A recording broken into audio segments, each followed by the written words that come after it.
Good afternoon, everybody. My name is David Ames. I am with Klarna. Klarna is a 10-year-old Swedish company that has about 50,000 clients in Europe today.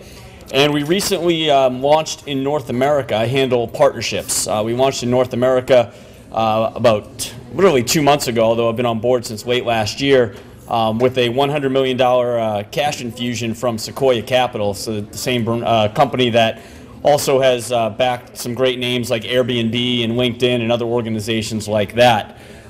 Quick background on myself. I've been in e-commerce for about 13 years. I'm an old payments guy, which is why my next statement really pains me to say. It's true, but payments are kind of boring. It's a commodity. It's a race to the bottom, and the lens that I look at payments through is a little bit different than a lot in the market. Is payments might be able to hurt your ability to convert, but is it able to help you convert? And that's kind of the lens that we look at it through at Klarna.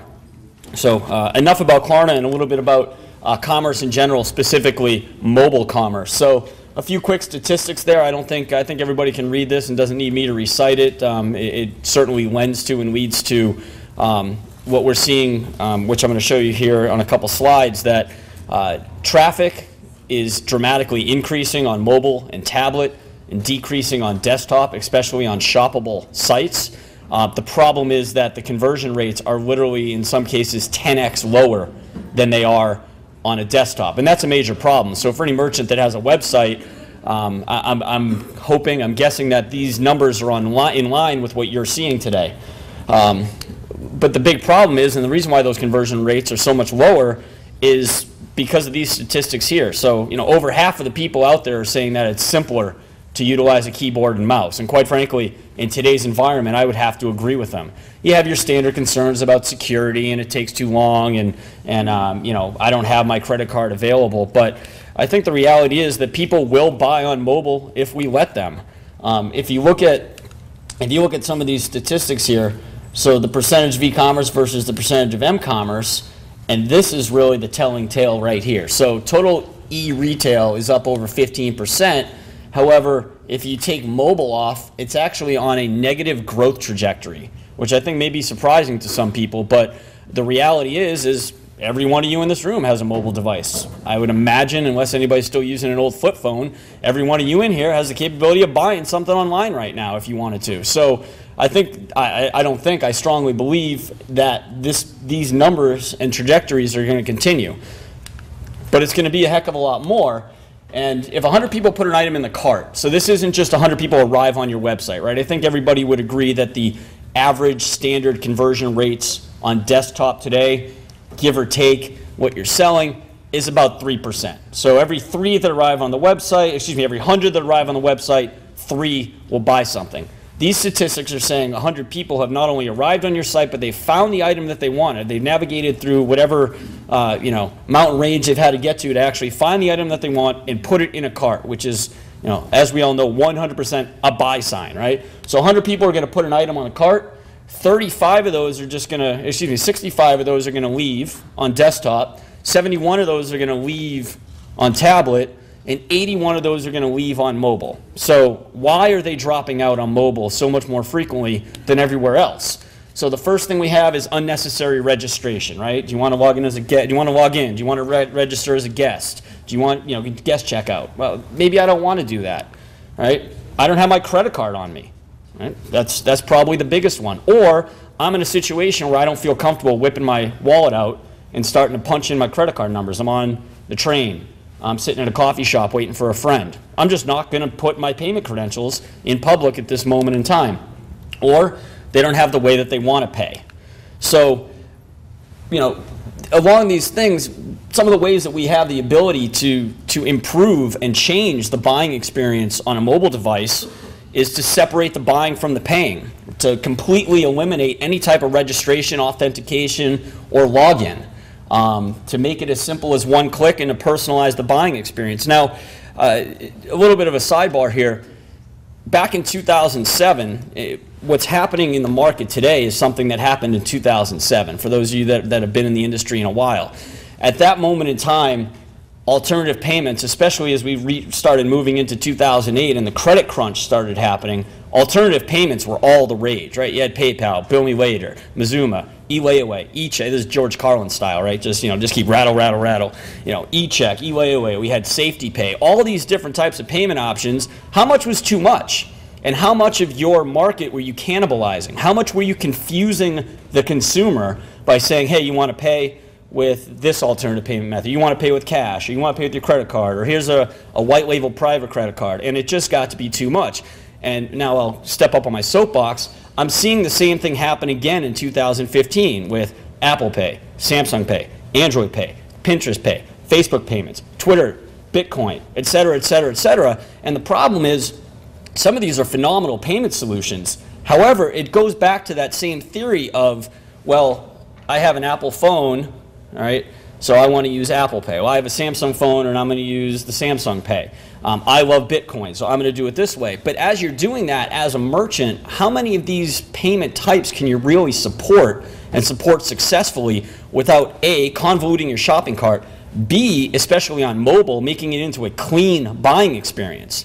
That's the problem. So trying to find a solution that can consolidate all relevant payment types into one simplified checkout is really, from my perspective, the way the market needs to go. So I'm going to give you a quick little demo, excuse me, not a demo, but an example of a site. So hopefully nobody in this room is from Burton, but I will note that, but this is really interesting. When I went through this with my marketing team, Burton was actually one of the cleanest sites on a mobile device. And I'm going to walk you through what the experience is to buy from Burton. So I got my start page. I'm going to add this product to the cart. I go to the cart.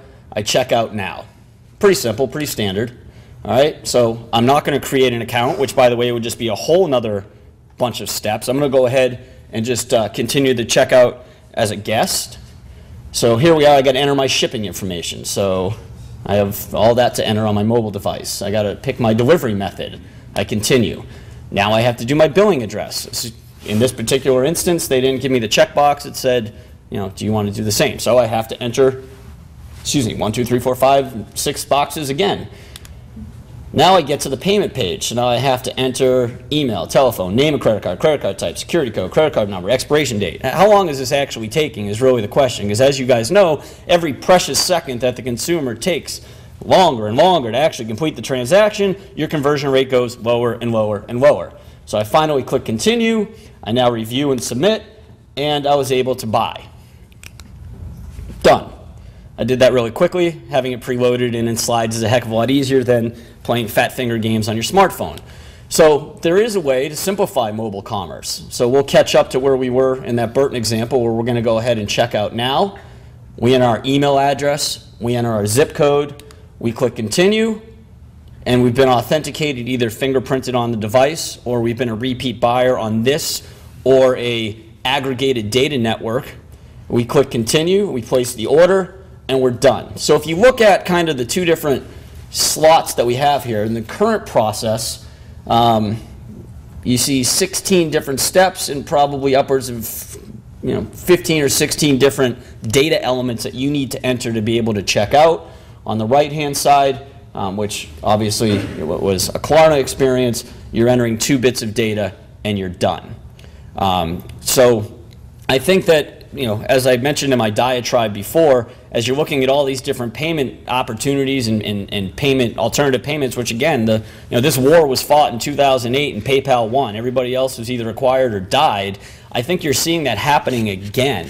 And I think it's very interesting the way that it's playing out. So it's important as you're examining what you're going to do, not only on mobile but on desktop, is can you figure out a way to do it in a consolidated manner to really just simplify what you're trying to do online.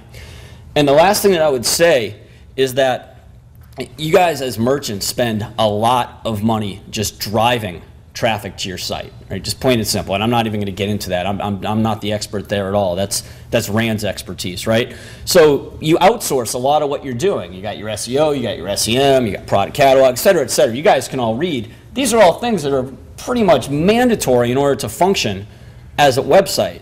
And in a lot of these capacities, you outsource what you're doing, right? You want design and marketing and development. Well, that's why Rand is here. You got tax software. That's why Avalara is here. You need shipping. That's why DHL is here. But for some reason, merchants find it almost like it's the baby, the part of the process that they don't want to let go is the checkout. And you say to the merchant, hey, why do you want to own the checkout? Well, I want to own the checkout because I want to make sure it's being optimized and that I'm maximizing my conversion.